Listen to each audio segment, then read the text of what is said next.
Yes, this is why you listen to Idaho Sports Talk. We're Prater in the Ballgame. Going to turn our attention to UCF later this hour. Such a big football week. But first, one of our favorites, and this is our video segment, so all of our YouTube viewers and whatnot can catch us interviewing the commissioner of the Mountain West. We're joined now by Gloria Nevarez. Gloria, welcome back to Idaho Sports Talk and Prater in the Ballgame. And I guess I'll just say, hey, how was your weekend? Doing anything cool? Yep. I had a busy weekend. Thanks for having me. Appreciate you both. Gloria, you went to Fort Collins, beautiful this time of year, and San Jose. Obviously, they were playing some Pac-12 opponents. What were you hoping to get done? What was kind of your mission there to say, hey, I want to go to these particular institutions. I want to see these Pac-12 schools. What was the point of this, Gloria? Honestly, and you're not going to believe me, but this is the God's honest truth. This trip was planned before the Pac-12 membership issues. I was trying to get to Fort Collins after they hired their president, and this is the first opportunity since school started. So I had 2 days worth of on-campus meetings there and stayed for the football game, then flew back to San Jose, where my car was all ready because I was coming back from a visit at Fresno. And so I stopped the game there, and it just, had a good opportunity to see folks and, just check in.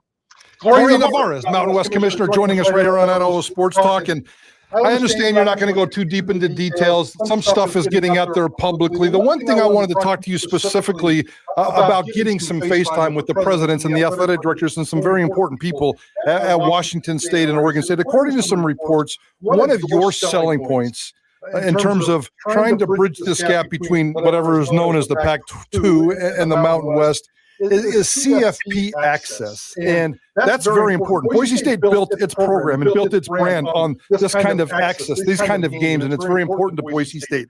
How much are you selling the Mountain West and CFP access when you have these conversations with Oregon State and Washington State?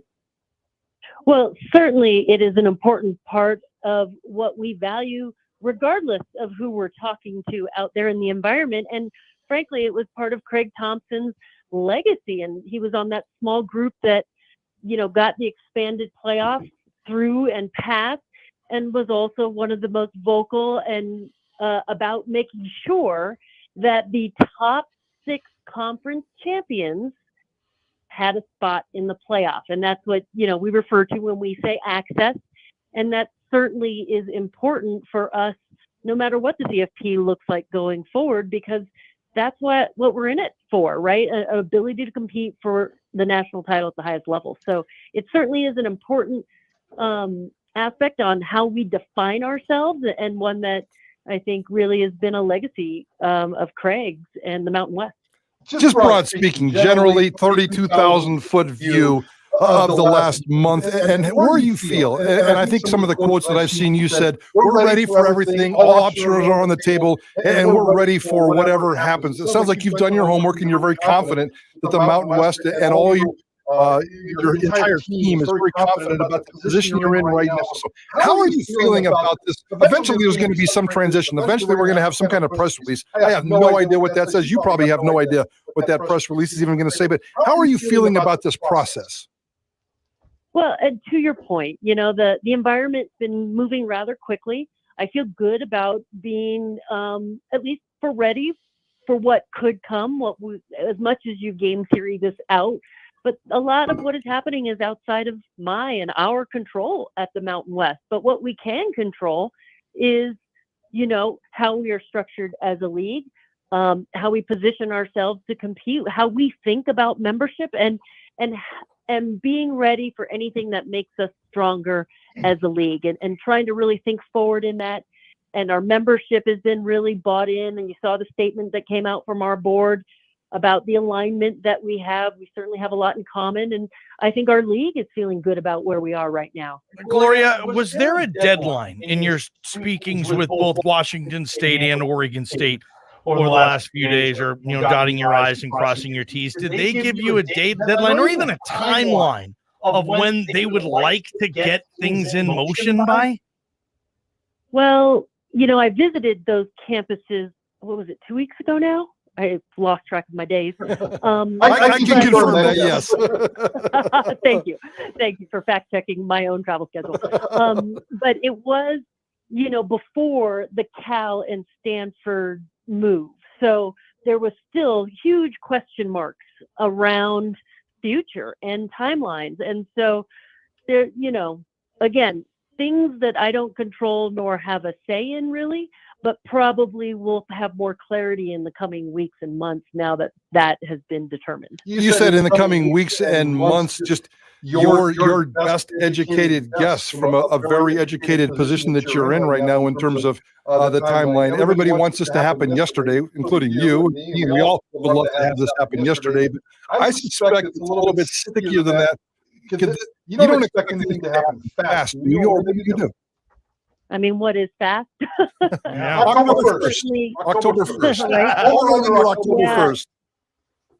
Certainly there's a sense of urgency, I'm sure, for the schools involved because they want certainty for their personnel and future. What we've learned from the Mountain West perspective, while it's not ideal, COVID certainly taught us that we could schedule pretty quickly in a pinch. Yeah. So that doesn't really answer your question at all because honestly, I just don't know. The most complicated factor from my position, and I don't know if it is from yours, is the finances. That's the big monster in the room here. It's essentially a $25 million gap. You're inviting people to a party and telling them that they have to put $25 million in a garbage can and figure it out from there. That's essentially what it boils down to. You've talked about creative ways. You've mentioned that several different times in our interviews and in other interviews about ways to make that happen. How do you feel about that $25 million gap now that you've had more conversations? Well, to your analogy, it's not about the party we're having. The reason that 25 million is going in the trash can before there's anyone coming in the door, right? That's something that happened outside without our control.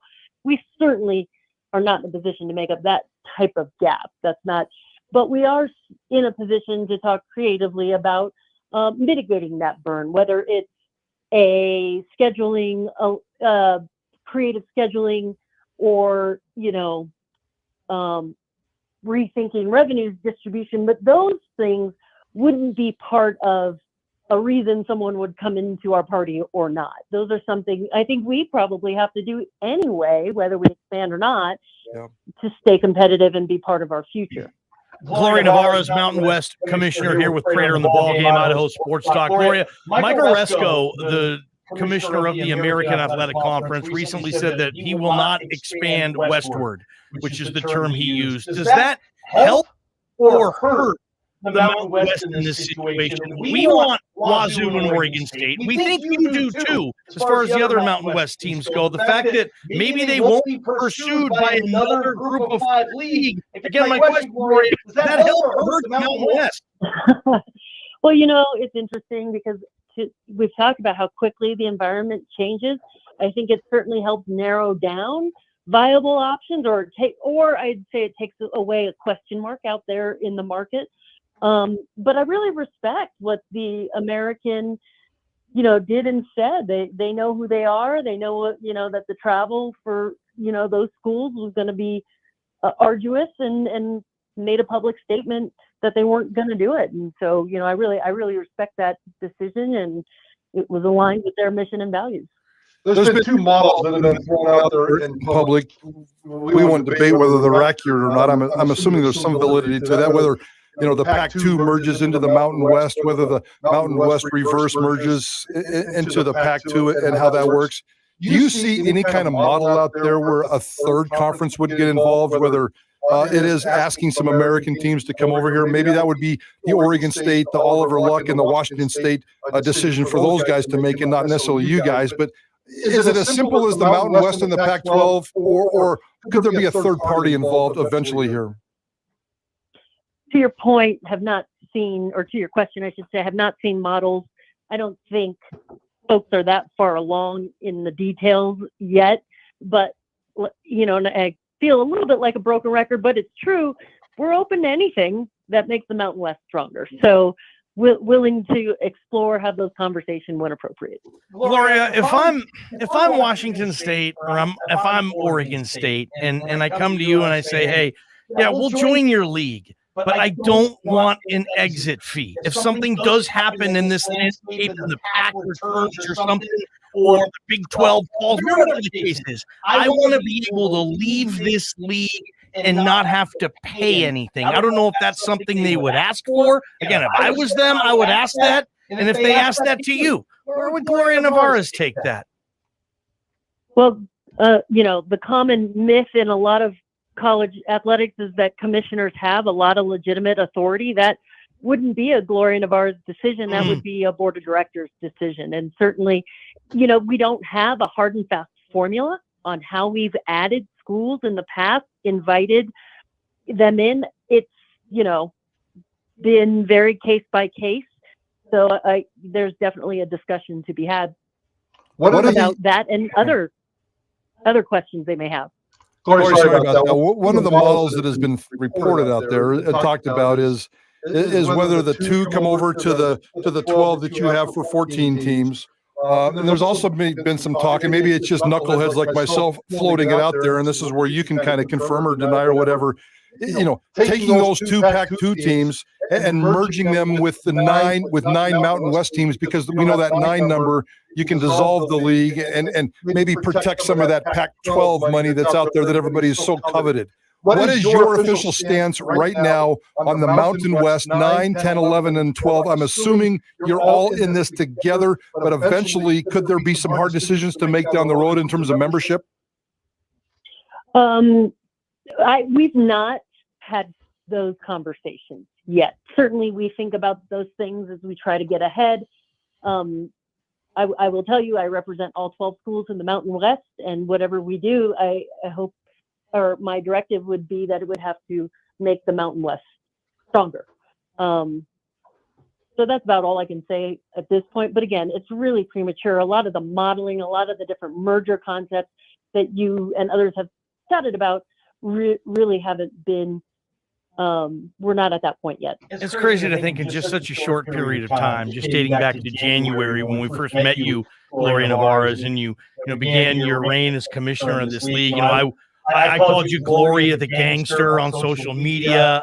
I know that got a little bit of heat. We talked about that a little bit in Las Vegas a couple months ago. But just for you personally, it feels like so much is going on with this league in a short period of time, and this is year 1 for you. What's that been like?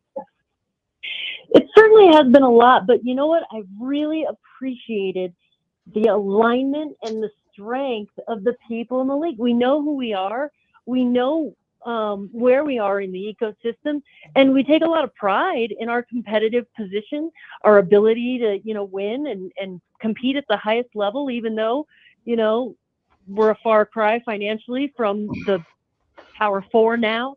But we have a really good thing, right? I mean, we've got some amazing institutions, very deep, robust fan bases, and the wonderful geography. Like, there's just so much good stuff. And what I really appreciate and enjoy about being in this chair is representing such a great group of schools and teams and student athletes. All right, Gloria, this is a kind of a question that's going to make you just a little bit uncomfortable, but at the same time also, I think, make you very proud. And in a little bit of time that we've gotten to know you, I've joked, but I'm not really joking on this show, that you are quickly and slowly becoming the czar of college football in the West. If something happens with these 2 conferences, I suspect you may have a hand in that, and you may even be in charge at the end of the day. If you're in charge of college football in the West, and I really think you are right now, what kind of responsibility and how do you handle that? Well, I certainly thank you for the compliment. I wouldn't call myself a czar of anything. And again, I hear what you're saying, though. There's a consolidation, and it certainly is right now that the Mountain West could be the league in the Western region, and that is something we've discussed, and what that means to our league and the responsibilities that entails to continue to improve who we are and be competitive. And when we talk about that expanded playoff and Craig's legacy, it's about keeping that opportunity and that access and remaining at the top of our portion of the ecosystem. And so really our folks, our board and our athletic directors are thinking about that constantly and how we can continue to evaluate our policies and our structure and scheduling to make sure we maintain that position in this changing environment. Hey, one more quick question about CFP and G5 access. We know it's there in 24 and 25 in part because of your predecessor, Craig Thompson, and what he's done, and now you're kind of carrying that torch. But in 2026, the rules are going to be different. They don't even know what those rules are as far as I know right now because they haven't even been written. And I know there's a lot of talks. There was a meeting last week in Dallas, which I believe you were at as well. In terms of G5 access starting in 2026, are you 1,000% comfortable that it's going to be there? Because I'm not. No, I'm not 1,000% comfortable at anything at this point. And I do think there's a lot more meetings to be had.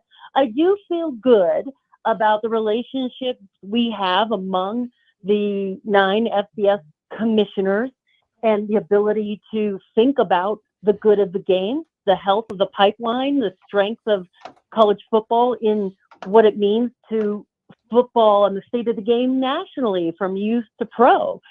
So, I think there is an understanding of the responsibility. Certainly the power leagues have a lot more constituents to think about, but certainly I think there is a value put on the entirety of college football.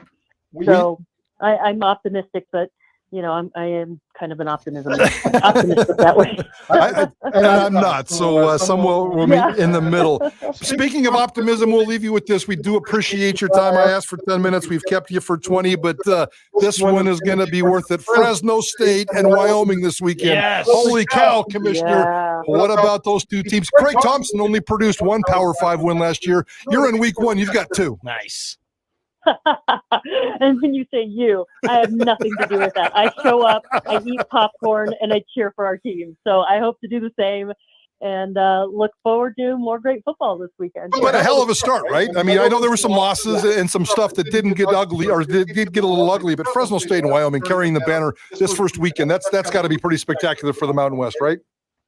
Absolutely. And the fact that our teams get out there and compete and schedule those games and take their swings, that's huge. That's really a statement about how serious we are about really competing at the highest level. Gloria, you're our favorite. You're the best. We appreciate you donating your time like this and coming on here in Boise, Idaho, and giving our listeners and us a lay of the land of what's going on. Hopefully you can get another victory in the group of 5 over the Power 5 this Saturday on the blue. UCF's wearing that Big 12 patch now, Gloria. Will we see you in Boise on Saturday? You coming up? Not this Saturday. I think I'm headed down to San Diego State, UCLA, but certainly I forget who, someone in our office will be there. Awesome. Appreciate you, Gloria. Thank you, team. Have a great week. Absolutely. Gloria Nevarez, that's why you listen to Idaho Sports Talk. Well done, Prater. Quickly, just so for the next 2 years, without the Pac-12 and the 6 conference champions going to this tournament, that means 2 group of 5 champions are guaranteed in this tournament, at least for the first 2 years. Yes, that's how I certainly understand it. Yes. It's a 6-and-6 model, so yeah, they pick 6 at large, and there's obviously only going to be starting next year. There's so you think the American in the Mountain West, in most cases, in perfect worlds, the champion of the American and the Mountain West for the next 2 years, 24 and 25, is going to that tournament. And wouldn't that just suck after those 2 years to have it stripped away in 2026? Yeah, wouldn't it also suck if Boise State happens to be at the lowest point it's been in 20 plus years, where all they need to do is win their league and they basically get in this awesome tournament? Let's shift focus to UCF. We're doing it next. We're Prater in the Ball Game. This is Idaho Sports Talk on KTIK The Ticket. From the Beacon Plumbing Traffic Studios, this is Ticket Traffic. Report brought to you by